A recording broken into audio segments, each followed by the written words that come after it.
ಜಟಾಕ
ಅನ್ನದಾನೇಶ್ವರ, ಈ ನಮ್ಮ ಬಡವರ ಮನೆತನವನ್ನ ನಿನ್ನ ಕಣ್ಣಲ್ಲಿ ಕಂಡಿಟ್ಟು ಕಾಪಾಡುವ ಭಾರ ನಿನ್ನಲ್ಲಿ ಕೂಡಿದೆ ತಂದೆ. ಅಮ್ಮ, ಜಗನ್ಮಾತೆ ಎಂದೇ ಪ್ರಖ್ಯಾತಿ ಪಡೆದಿರುವ ದುರ್ಗಾ ಪರಮೇಶ್ವರಿ ಬಂದ ಕಷ್ಟವನ್ನ ಬಯಲು ಮಾಡಿ ಈ ನಮ್ಮ ಸಂಸಾರವನ್ನ ಬಂಗಾರದಂತೆ ಬಾಳ ಸಾಗಿಸಲು ಸೌಭಾಗ್ಯವನ್ನು ಕೊಡು ಅಂತ ನಿನ್ನಲ್ಲಿ ಕೈ ಮುಗಿದು ಬಿಡ್ಕೊತಾ ಇದ್ದೀನಿ ತಾಯಿ.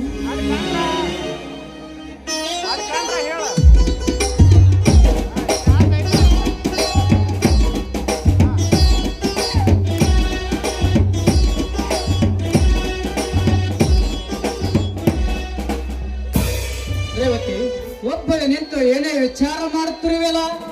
ಸ್ವಾಮಿ, ಬನ್ನಿ, ಮೊದಲು ಆ ದೇವರಿಗೆ ನಮಸ್ಕಾರ ಮಾಡಿ ಬನ್ನಿ.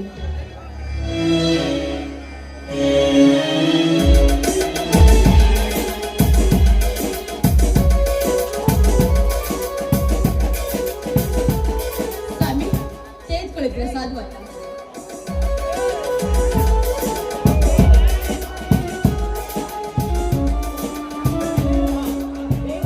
ಹಾ ರೇವತಿ, ಹಿಂಗೇಕೋ ಭಕ್ತಿ ಎಂಬ ಸಾಗರದಲ್ಲಿ ಮುಳುಗಿರಲ್ಲ, ಏನದು ವಿಷಯ?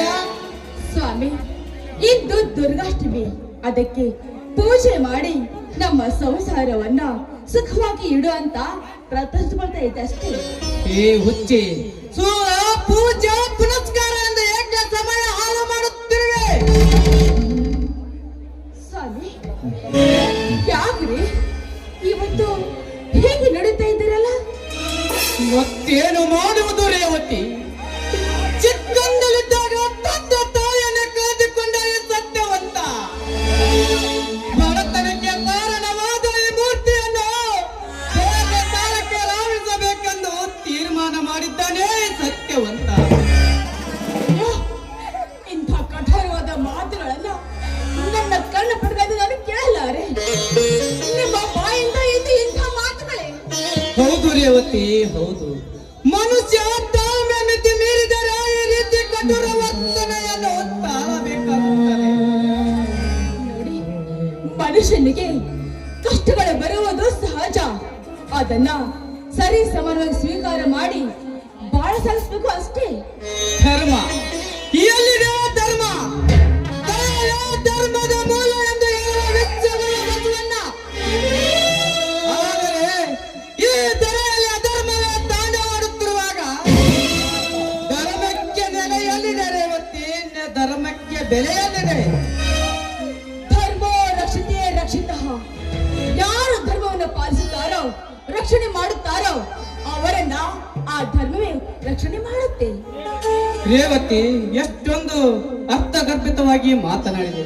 ನಿನ್ನಂತ ಸುತ್ತನ್ನು ಸತ್ಯ ಪಡೆದ ನಾನೇ ಭಾಗ್ಯಶಾಲಿ.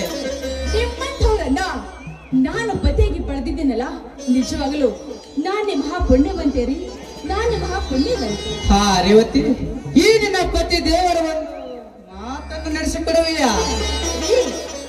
ನಾನ್ ನಿಮ್ಮ ಸತ್ಯಾಗಿ ಬಂದಿರೋದು ನಿಮ್ಮ ಸೇವೆ ಮಾಡೋದಕ್ಕೋಸ್ಕರ. ಹೇಳಿ ಅದಾವ ಮಾತನ್ನ. ಬಾನಲ್ಲಿ ಉದಯಿಸಿ ಭೂಮಿಗೆ ಬೆಳಕು ಬರುವಂತೆ ಈ ನಿನ್ನ ಮಧುರ ಕಂಠದಿಂದ ಒಂದು ಇಂಪಾದ ಗೀತೆ ಹಾಡಬಾರ್ದೇ ಚಿನ್ನ? ಇರುವುದುಂಟೆ ನಿಮ್ಮ ಆಸನೆ, ನನ್ನ ಆಸೆ ಸ್ವಲ್ಪ ನಗುತ್ತಾ ಹೇಳಬಾರ್ದು. ನನ್ನ ಒಲವಿನ ರಾಣಿ.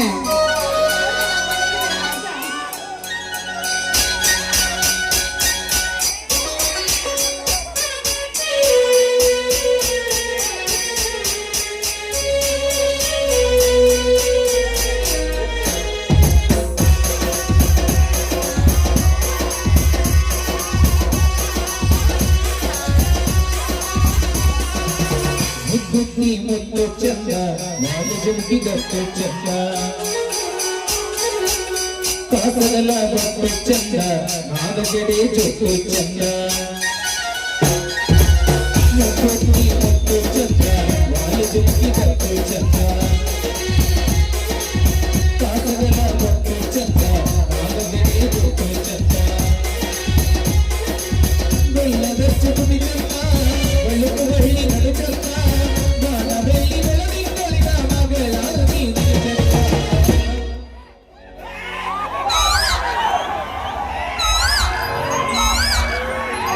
ಬುದ್ಧಿ ಮತ್ತು ಚಕ್ಕ ಕಾಲಜಿಕ್ಕಿ ಬತ್ತು ಚಕ್ಕ ಕಾಸಗಲ ಬತ್ತು ಚಕ್ಕ ನಾಗಜನೆ ಬತ್ತು ಚಕ್ಕ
ಬುದ್ಧಿ ಮತ್ತು ಚಕ್ಕ ಕಾಲಜಿಕ್ಕಿ ಬತ್ತು ಚಕ್ಕ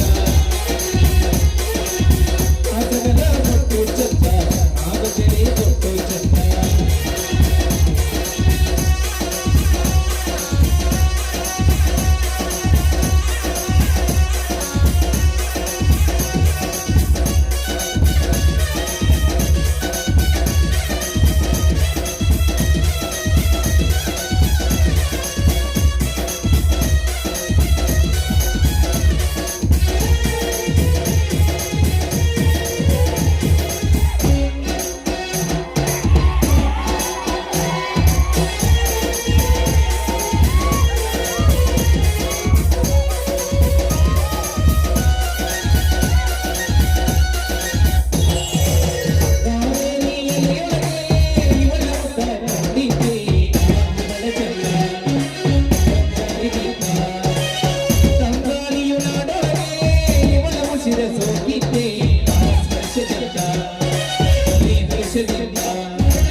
La la la la la la la la.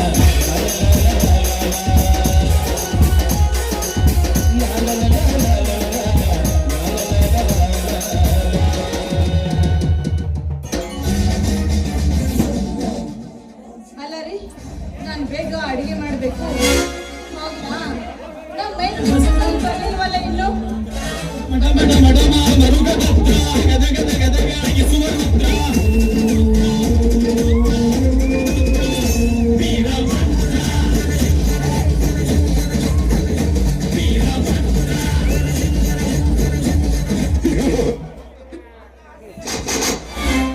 ಅಣ್ಣ ಅತ್ತಿಗೆ. ಬಾ ಮೇದಿನ, ಈಗ ಬಂದೆಯಾ? ಹೌದತ್ತಿಗೆ, ಈಗ ತಾನ ಬಂದೆ. ಏನಪ್ಪ ವೀರ, ಈ ನಿನ್ನ ವೇಷ? ಹೌದಣ್ಣ, ಒಬ್ಬ ರೈತನ ತಮ್ಮ ಈ ವೇಷ ಧರಿಸುವುದರಲ್ಲಿ ತಪ್ಪೇನಿದೆ ಅಣ್ಣ? ಹಾಗೇನಿಲ್ಲಪ್ಪ, ದಿಲ್ಲಿಯಲ್ಲಿ ದೊಡ್ಡ ದೊಡ್ಡ ಉದ್ಯೋಗ ಹೋದವನು ನೀನು. ನಿನ್ನ ಆಚರಣೆ ನೋಡಿದರೆ ನನಗೆ ತುಂಬಾ ಭಯವಾಯ್ತು. ಅಣ್ಣ, ಎಷ್ಟೋ ಜನ ಉನ್ನತದ ಹುದ್ದೆಯಲ್ಲಿ ಇದ್ದರೂ ಕೂಡ ಅವರು ರೈತನ ಮಕ್ಕಳು. ನಾನು ಯಾವ ಕೆಲಸ ಮಾಡಿದ್ರು ಕೂಡ ನಾನೊಬ್ಬ ರೈತನ ತಮ್ಮ ಮಾತ್ರ. ಇದೇನಪ್ಪ ಮೇದಿನ, ದಿಢೀರಂತೆ ನಿನ್ನ ಆಗಮನ? ಹೌದು ಅತ್ತಿಗೆ, ದಿಲ್ಲಿಯ ಜೀವನ ಬೇಸರಾಗಿ ಈ ಹಳ್ಳಿಗೆ ಬಂದಿರುವುದು ಅತ್ತಿಗೆ. ಅಂದರೆ ನಿನ್ನ ಮಾತಿನ ಅರ್ಥ? ಸೀತಾ ಮಾತೆ ಅಂತ ಅತ್ತಿಗೆ, ಶ್ರೀರಾಮಚಂದ್ರನಂತ ಅಣ್ಣ. ಅಣ್ಣ ಹತ್ತಿರನೇ ಬಾರಿ ಬೆರೆಯಬೇಕಂತ ತೀರ್ಮಾನಿಸಿ ಬಂದಿದ್ದೇನು. ಹೇಳಿ ಕೇಳಿ, ಮೊದಲೇ ಇದು ಹಳ್ಳಿ, ಅಂಥದ್ರಲ್ಲಿ ಈ ಹಳ್ಳಿಯಲ್ಲಿ ಇರ್ತೀನಿ ಅಂತ ಹೇಳ್ತಾ ಇದೆಯಲ್ಲ ನೀನು? ಹೌದತ್ತಿಗೆ, ಹೌದು. ಯಾಕಂದ್ರೆ ನಿಮಗೂ ಕೂಡ ವಯಸ್ಸಾಯ್ತು. ನಿಮ್ಮ ಜಾತ್ರೆಯಲ್ಲಿ ನನಗೆ ಒಪ್ಪಿಸಿ ಹಾಯಾಗಿ ಕುಳಿತುಕೊಳ್ಳುವರಂತೆ ಮನೆಯಲ್ಲಿ. ನೋಡು ಸೋದರ, ಈ ಊರಿನ ಶ್ರೀಮಂತರು ನಮ್ಮಂತ ಕಡುಬಡವರನ್ನ ನರವಾಗ್ರಂತೆ ಕಾಡುತ್ತಿದ್ದಾರೆ. ನಮ್ಮಂತ ಕಡುಬಡವರು ಬದುಕುವುದು ಬಹಳ ಕಷ್ಟವಪ್ಪ ಈ ಭೂಮಿಯಲ್ಲಿ. ಅಣ್ಣ, ಕಷ್ಟದ ಕಡಲು ಕರೆಯಲು ಪುಣ್ಯವನ್ನು ಹಿಡಬೇಕಂತ ನಿರ್ಧಾರ ಮಾಡಿದ್ದೇನೆ. ಗಂಡನೆಯ ಗಂಡು ಈ ವೀರೇಂದ್ರ ಮಾನವ ವಿಗ್ರಹದೊಂದಿಗೆ ಹೋರಾಡಿದೆ. ಈ ನಿನ್ನ ತಮ್ಮನ ವಚನ ನಿರ್ಧಾರ. ಸೋದರ, ಆ ಧೀರ ಯುದ್ಧ ಭೂಮಿಯಲ್ಲಿ ಓಡುವಾಗ ಸೂರ್ಯನ ಕಿರಣ ಕಣ್ಣಿಗೆ ತಾಕಿದಂತೆ ನಿನಗೂ ಕೂಡ ನಮ್ಮ ಗೋಚರ ಅಡ್ಡ ಬರಬಹುದಪ್ಪ, ಅಡ್ಡ ಬರಬಹುದು. ಅಣ್ಣ, ಈ ನಿನ್ನ ತಮ್ಮನ ಹೇಳಿ ಎಂದು ತಿಳಿದ್ರಯ್ಯ. ಇಲ್ಲ, ನಾ ಇಲ್ಲ. ಪಂಚ ಪಾಂಡವರ ಸಾರಥಿಯಾದ ಆ ಕೃಷ್ಣನ ಚಕ್ರವಾಗಿ, ಈ ಬ್ರಹ್ಮಾಂಡಕ್ಕೆ ಒಡೆಯನಾದ ಪರಾಶರನ ತ್ರಿಶೂಲವಾಗಿ, ಲಂಕೆಗೆ ಬೆಂಕಿ ಇಟ್ಟ ಆಂಜನೇಯನ ಗದವಾಗಿ, ಶ್ರೀಮೂರ್ತಿಗಳ ಹೊತ್ತು ಶ್ರೀ ಶಕ್ತಿ, ಶ್ರೀಮಂತರ ಅಟ್ಟಹಾಸವನ್ನು ಮೆಟ್ಟಿ ಸುಟ್ಟು ಬಂದರಿ ಗಂಧದ ಬಹುದೂರ ಬಂಧನಾಗುವೆ ಈ ಸೃಷ್ಟಿಯಲ್ಲಿ. ಸೋದರ, ಕೋಪದಲ್ಲಿ ಕೂಗ ಮಗು ಶಾಂತವಾದ ಮೇಲೆ ಬರುವುದಿಲ್ಲಪ್ಪ. ಅದರಂತೆ ನಿನಗೂ ಏನಾದರೂ ಹೆಚ್ಚು ಕಡಿಮೆ ಆದರೆ ನನಗೆ ತಡೆಯುವ ಶಕ್ತಿ ನನಗಿಲ್ಲಪ್ಪ. ಭಯವು ಕಾಡುತ್ತದೆ, ಭಯವು ಕಾಡುತ್ತದೆ. ಅಣ್ಣ, ಗುಂಡ ಹೊಡೆಯಂತ ಏನಿನ ತಮ್ಮನಿರುವಾಗ ನೀ ಏನು ಭಯ ಪಡೆದರು? ಈ ಕಲಿಯುಗದಲ್ಲಿ ಕಾಲಕ್ಕೆದರಿ ಕದನಕ್ಕೆ ನಿಂತರೆ ಕೆರಳಿದ ಕಾಲಿಗೆ ಸರ್ಪವಾಗಿರುವನು ಈ ನಿನ್ನ ತಮ್ಮ ವೀರ. ಮೊದಲೇ ಈಗ ಕಾಲ ಸರಿಯಾಗಿಲ್ಲ. ಯಾಕಂದ್ರೆ ಈಗಿನ ಹೆಣ್ಣಿನ ದೃಷ್ಟಿ ಸರಿ ಇಲ್ಲ. ಯಾವ ಹೆಣ್ಣು ಕೂಡ ಬೆರಳು ಮಾರಿ ತೋರಿಸಿದ ಹಾಗೆ ಬಾರಾಗಿ ಹೋಗಬೇಕು ಈ ಸಮಾಜದಲ್ಲಿ. ಹೀಗೆ ಎಂಥ ಹೊತ್ತು ಬಂದರೆ ಸರಿ, ಆದರೆ ಈ ಕೃತ ಸ್ತ್ರೀಯರು ಚಿತ್ತೂರ ನಂತರ ಬಿದ್ದರೆ ಈ ಭೂತಾಯಂತ್ಯದಲ್ಲಿ ತಗ್ಗಿಸಲು ನಡೆಯಲೇಬೇಕು. ಆ ತರದ ಪಾದ ಕಳಿಸುತ್ತಾನೆ ಈ ನಿನ್ನ ಮೈದನ ವೀರ.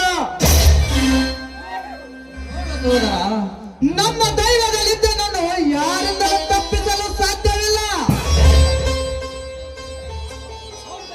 ಹೌದಾ, ನಾನು ಹೇಳುವ ಮಾತು ನಿಜವಿದೆ. ನಮ್ಮ ದೈವದಲ್ಲಿ ಇರುವುದನ್ನು ಯಾರಿಂದ ಬದಲಿಸಲು ಸಾಧ್ಯವಿಲ್ಲ. ಹೋಗಲಿ ಬಿಡಪ್ಪ. ನಾ ಉದಯಲ್ಲಿ ಕಾಣ್ತಾ ಇಲ್ಲಲ್ಲ, ಮನೆಯಲ್ಲಿ ಇಲ್ಲವೇ? ಇಲ್ಲಪ್ಪ, PSI ಪರೀಕ್ಷೆ ಬರೆಯಲು ಬೆಂಗಳೂರಿಗೆ ಹೋಗಿದ್ದಾನೆ. ಹಾಗೂ ನೆನದವರ ಮನದಲ್ಲಿ ನನ್ನ ತಮ್ಮ ಉದಯ ಬಂದೇ ಬಿಟ್ಟ.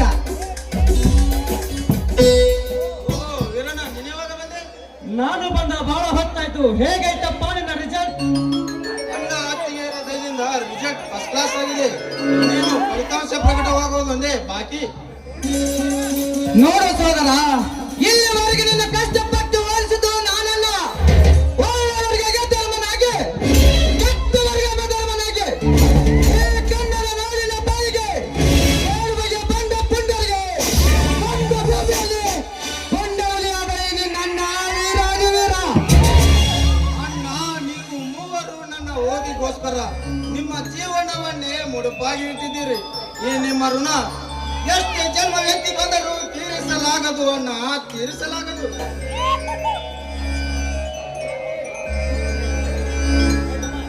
ಮೈದುನ, ದುಃಖಿಸಬೇಡ. ದುಃಖಿಸಿ ಕಂಬನಿಯನ್ನ ಮಿಡಿಯೆದರು ಋಣವೆಂದು ಮಾತಾಡಿ ನಮ್ಮ ಸಂಬಂಧವನ್ನ ದೂರ ಮಾಡಬೇಕಂತ ಮಾಡಿದ್ಯಲ್ಲ ನೀನು. ಅತ್ತಿಗೆ ತಂದೆ ತಾಯಿಗಳ ಸ್ಥಾನದಲ್ಲಿ ನಿಂತು ನನಗೆ ಪ್ರೀತಿ ವಾತ್ಸಲ್ಯ ತೋರಿ ನನ್ನ ಜೀವನಕ್ಕೆ ಒಂದು ಆಧಾರ ಸ್ತಂಭವಾದಿರಿ ನೀವುಗಳು. ಜನ್ಮ ಕೊಟ್ಟ ತಾಯಿ ಭಾರವತ್ತ ಭೂತಾಯಿಯನ್ನು ಯಾವ ಕಾಲಕ್ಕೂ ಮರೆಯಬಾರದೆಂದು ಬಲ್ಲವರು ಹೇಳಿದ್ದಾರೆ. ತಮ್ಮ ಉದಯ ಅಂದು ಬಾರದಲ್ಲಿ ತವಕರ್ಚಿ ಮಾತನಾಡುವುದನ್ನು ನಾನೇ ಕಂಡಿದ್ದೇನೆ. ಇಂದು ನಮಗೆ ಬುದ್ಧಿವಾದ ಹೇಳುವುದು ನೋಡಿದರೆ ಹಾಲು ಕುಡಿದಷ್ಟು ಸಂತೋಷವಾಗುತ್ತದೆ ನಮಗೆ. ಅತ್ತಿಗೆ ಇದೇ ಸಂತೋಷದ ಸಮಯದಲ್ಲಿ ಒಂದು ಇಂಪಾದ ಗೀತೆ ಹೊರಹೊಮ್ಮಿ ಬರಲಿ. ನಿಮ್ಮ ಆಯ್ತಪ್ಪ, ನಿಮ್ಮ ಸಂತೋಷವೇ ನಮ್ಮ ಸಂತೋಷ. ಆದ್ರೆ ನನಗೆ ಚೆನ್ನಾಗಿ ಹಾಡೋದಕ್ಕೆ ಬರೋದಿಲ್ಲ. ನಿಮ್ಮ ಅಣ್ಣ ಕೋಗಿಲೆ ಕಂಠ ಚೆನ್ನಾಗಿ ಓಕೆ ಅತ್ತಿಗೆ.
ಸರಿ, ಹಸಿವಾಗಿರ್ಬೇಕಲ್ಲ, ಬನ್ನಿ ಊಟ ಮಾಡಿದ್ರಂತೆ.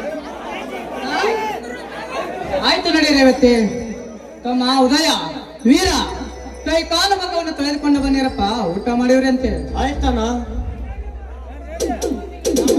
ನೀನು ಊಟ ಮಾಡುವಂತೆ ಬಾಣ. ಆಯ್ತಪ್ಪ ನಡಿ, ಬರುತ್ತೇನೆ.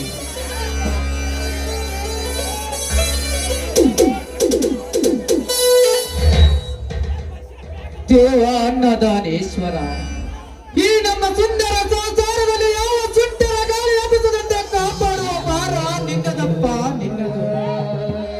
ನಿನ್ನನ್ನು ಸ್ಥಿರವಾಗಿ ಬೇಡಿಕೊಳ್ಳುವೆ ತಂದೆ ಅನ್ನದಾನೇಶ್ವರ, ಬೇಡಿಕೊಳ್ಳುವೆ.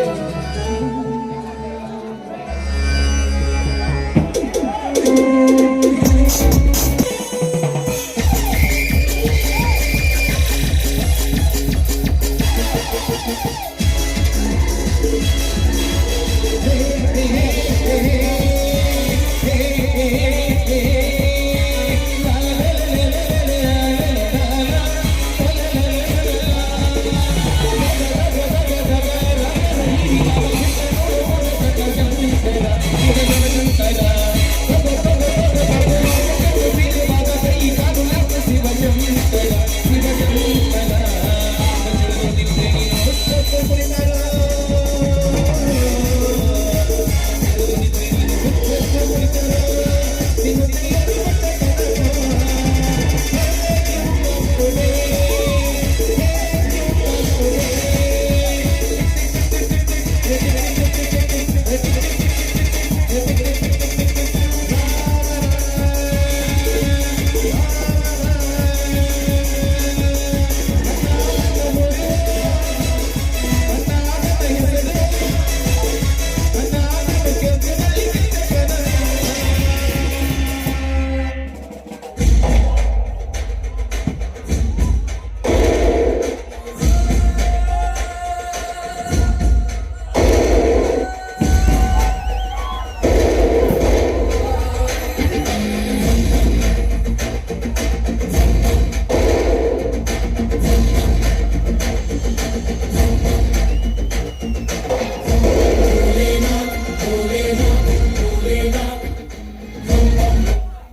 ಿ